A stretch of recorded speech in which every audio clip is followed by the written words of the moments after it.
So, this is my story of shame. I live in San Diego now, but I grew up here in Malvern, and I went to Sugartown Elementary School. And this is me in 4th grade when I'm 10 years old. And I don't know how they do it now, but when I was in 4th grade, one day they separated the boys and the girls to give us our first sex talk about the differences between us. And I will say gratefully, they did not lead us down the path to internet porn like Julia Sweeney did. I actually have no idea to this day what the boys learned, but what us girls were shown was a cartoon about menstruation, which sounds silly and ridiculous, but was actually really disturbing to me. And I felt myself getting all warm, and I got really nauseous, and I was wearing this red sweater, and I took it off, and I was deep breathing, and I was telling myself I was going to be okay, and then I vomited in the middle of the room. And it felt bad. Clearly it felt bad physically, but it felt bad emotionally. It felt bad here and here, because I was like, my body's going to do what? And it was disturbing, and it was embarrassing and ashamed, because the boys couldn't be there, and nobody else kind of talked about this whole period thing. And it was like this big secret that I was suddenly a part of. And the kids made fun of me for throwing up. Clearly and gratefully, I've come a long way since then, since I could stand up here and share that story.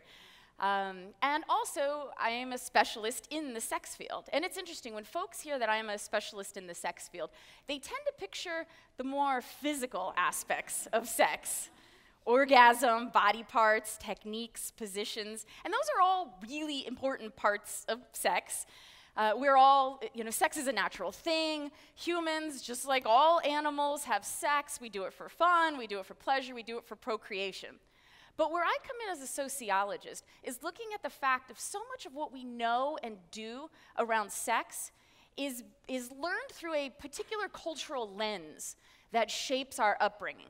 And most cultures teach a really narrow version of what is appropriate around sexual activities, beliefs, or activities. And everything else is wrong, and everything else is subject to judgment. And we learn this. We learn this through our families and schools and religion and government and politics and the media, for sure.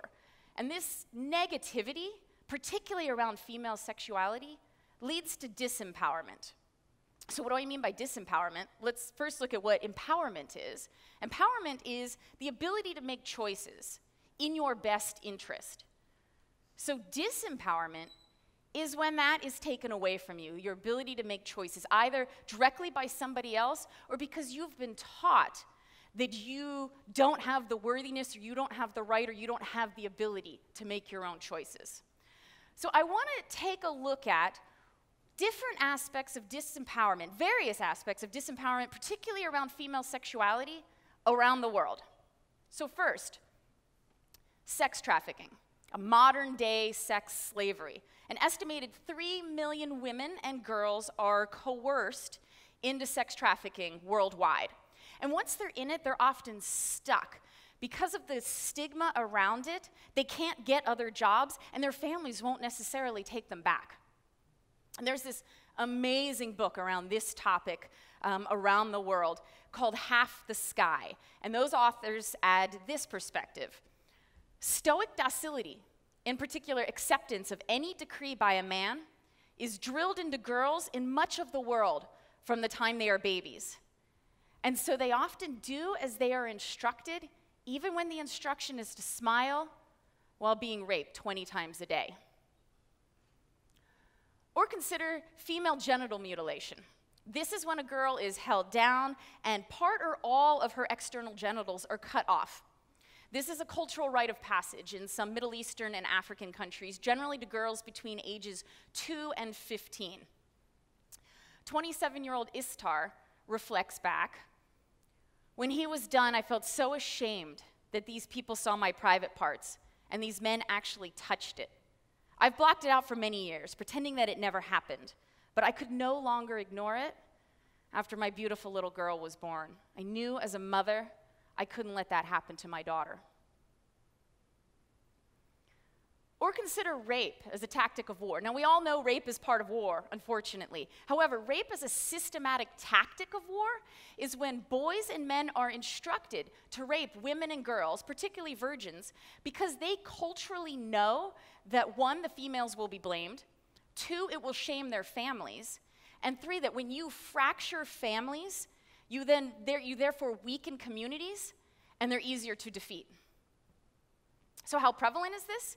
In Liberia, that went through a long civil war, a government survey of 1,600 women found that 92% of them had experienced sexual violence, including rape. So it may be easy to dismiss these things as things that happen in other parts of the world. They're foreign, they don't impact us. So what about here in the United States and other Western countries?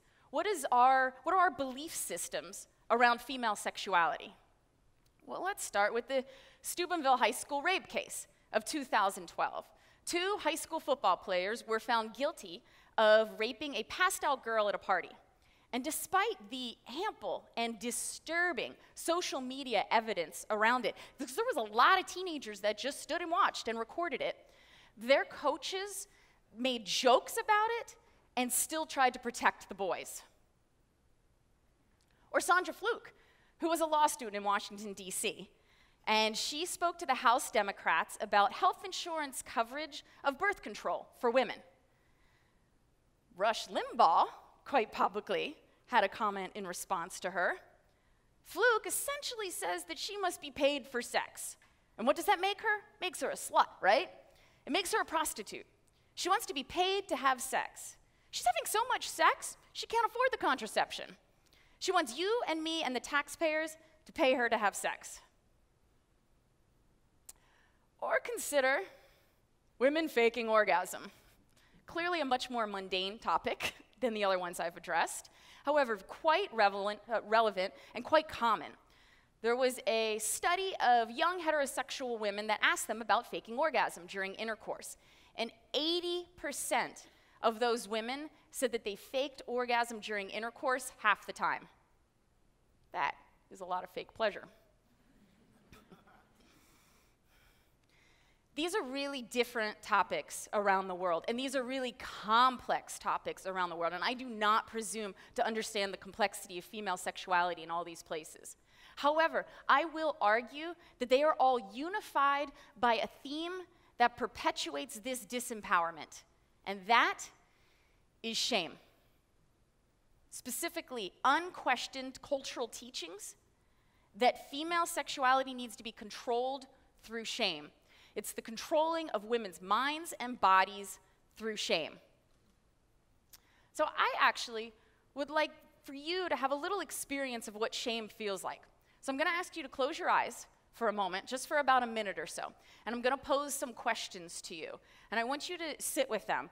And if one of the questions resonates with you, I want you to see just what emotions come up and where you feel it in your body.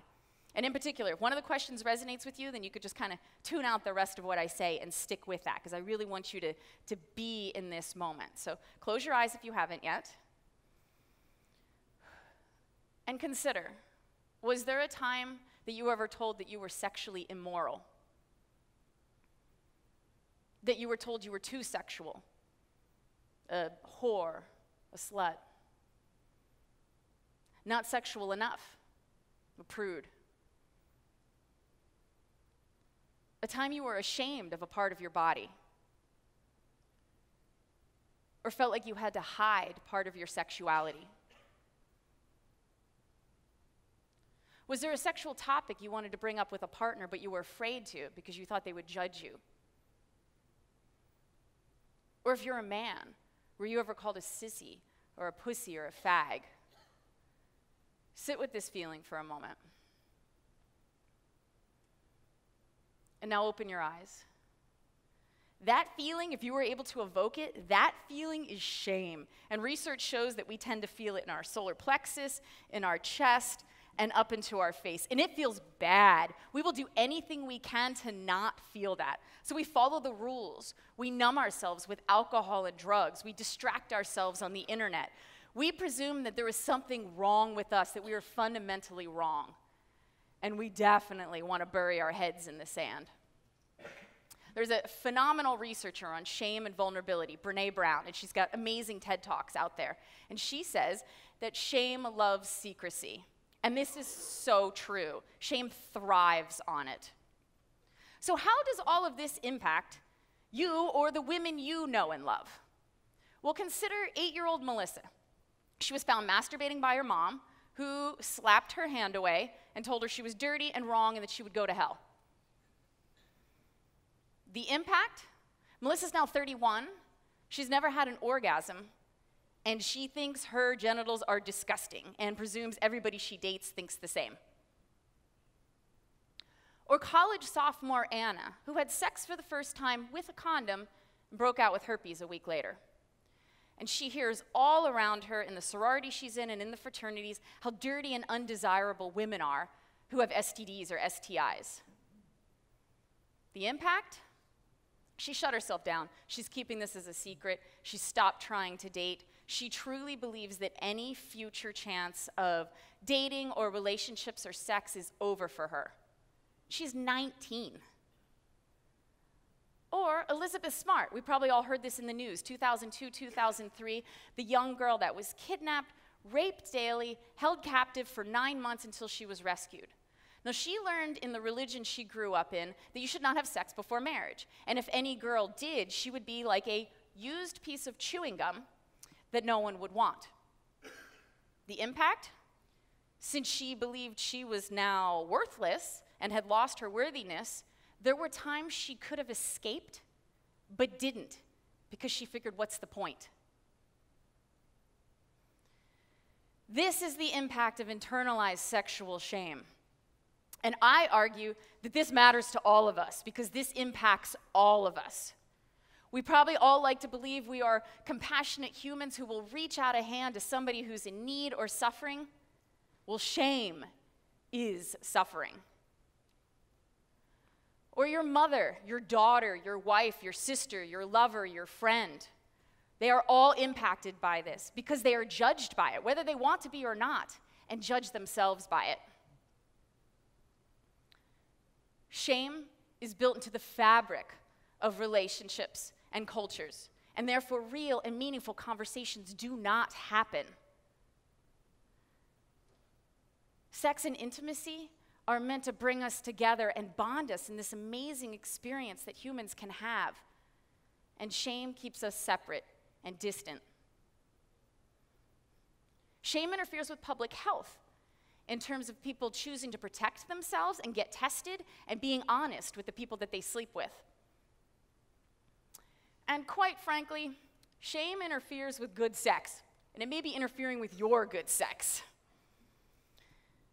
So I believe we all have a responsibility in this one way or another. We all have a role in it, often unwittingly. And so to raise awareness about folks' responsibility in this, I recently created a webpage for folks to be part of the solution instead of part of the problem.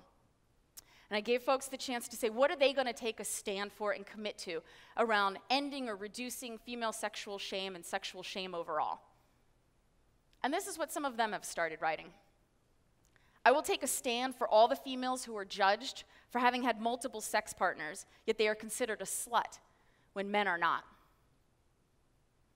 And Chris said, I will not passively or actively encourage my male friends in their sexual conquests of women. Leave said, my body is awesome, and I can do amazing things, and I will do these amazing things to demonstrate to my 2 daughters how to live powerfully. I will also engage my son to honor our bodies and his own. And Janet said, I will commit to spending 5 minutes with a mirror and looking at my privates and telling myself that I'm beautiful down there. This is how we grow as people, and this is how culture change happens. And you guys are all here today because you care about big ideas. You care about making a difference. You care about not being part of the problems, but part of the solutions in the world. And this is your chance to think about what you would like to do differently, or what stand you would want to take. So I want to bring you back to that shame memory I had you sit with. What would have been different? What would have made a difference in that moment when you experienced that? What would have turned your shame or embarrassment into compassion or knowledge or connection. Non-judgment, love, humor, a stronger voice for yourself. Think about that for a second for yourself. Think about a word or think about a phrase. What would have made that situation different for you? Repeat that in your head. And now is your chance to have a voice. And it was my chance to fit a cat slide in here somewhere. But for real, I would like, who's willing to shout out? What came to mind? What would have made a difference to reduce your shame and make that situation better for you? Please call some things out. Humility. Nice. Confidence. That was mine. two for confidence. Humor. Anything else? Courage. Acceptance. Courage. Awesome. Thank you. And what would it be? I want to challenge you to take this even one step further. What would it look like for you to go home and talk to somebody about this in a way you've never talked to before? Or who do you want to reach out to here in your community or around the world? Who needs your compassion around this? And that may be you, and that definitely is others. And I hope you realize that it only takes one person to challenge and think about and reflect on how we've been programmed and to take a stand for something different. And that's you right now. I've always heard that when you create your mission statement in life, determine and design what your passion is and find your purpose, that you should choose something and think of something that's bigger than possible to achieve in your own lifetime. Mine is global female sexual empowerment. So I want to thank you for taking a step in the direction of fulfilling my mission statement today, and for making my 4th grade vomit story all worthwhile. Take a stand. Thank you.